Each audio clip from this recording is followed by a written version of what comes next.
Hi everyone, Ms. Bennett here. Today I'm going to read you the story Henry and Mudge, the first book.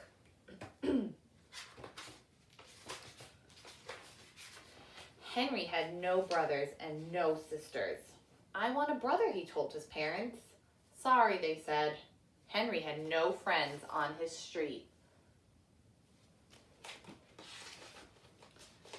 I want to live on a different street, he told his parents. Sorry, they said. Henry had no pets at home. I want to have a dog, he told his parents. Sorry, they almost said. But first they looked at their house with no brothers and sisters. Then they looked at their street with no children. Then they looked at Henry's face.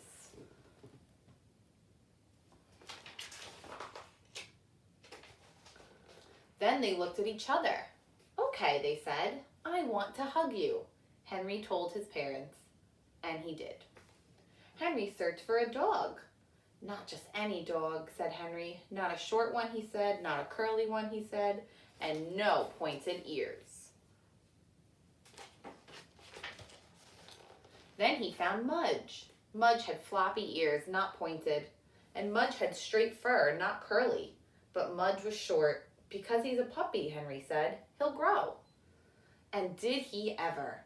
He grew out of his puppy cage. He grew out of his dog cage. He grew out of 7 collars in a row. And when he finally stopped growing,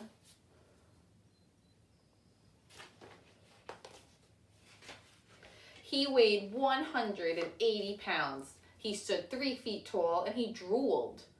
I'm glad you're not short, Henry said. And Mudge licked him, then sat on him.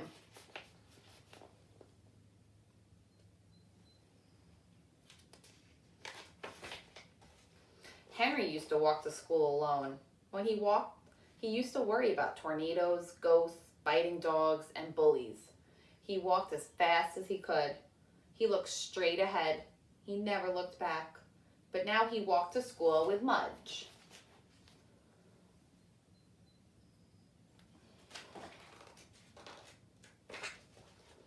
And now when he walked, he thought about vanilla ice cream, rain, rocks, and good dreams. He walked to school, but not too fast. He walked to school and sometimes backward. He walked to school and patted Mudge's big, happy head.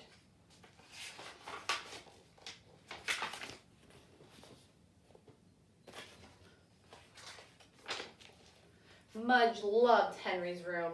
He loved the dirty socks. He loved the stuffed bear. He loved the fish tank, but mostly he loved Henry's bed.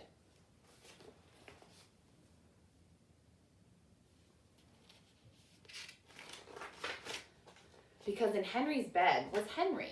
Mudge loved to climb in with Henry. Then he loved to smell him. He smelled like lemon hair. He smelled his milky mouth. He smelled his soapy ears. He smelled his chocolate fingers.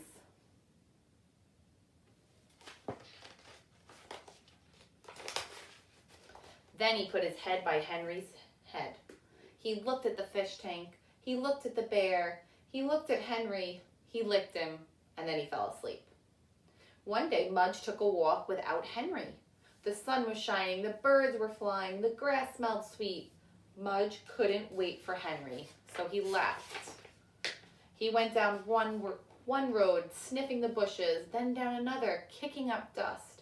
He went through a field, across a stream, into some pine trees, and when he came out on the other side, he was lost.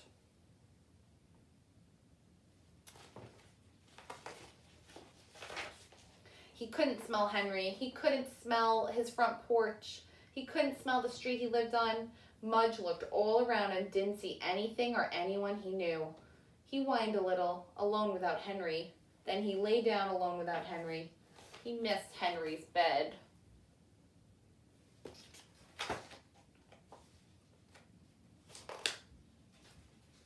Henry thought Mudge would be with him always. He thought Mudge made everything safe. He thought Mudge would never go away. And when Mudge did go away, when Henry called and called, but Mudge didn't come, Henry's heart hurt and he cried for an hour.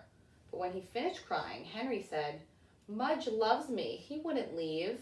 He must be lost. So Henry walked and walked, and he called and called, and he looked and looked for his dog Mudge. He walked down one road, then another road. The sun shone as Henry ran through a field, calling and calling.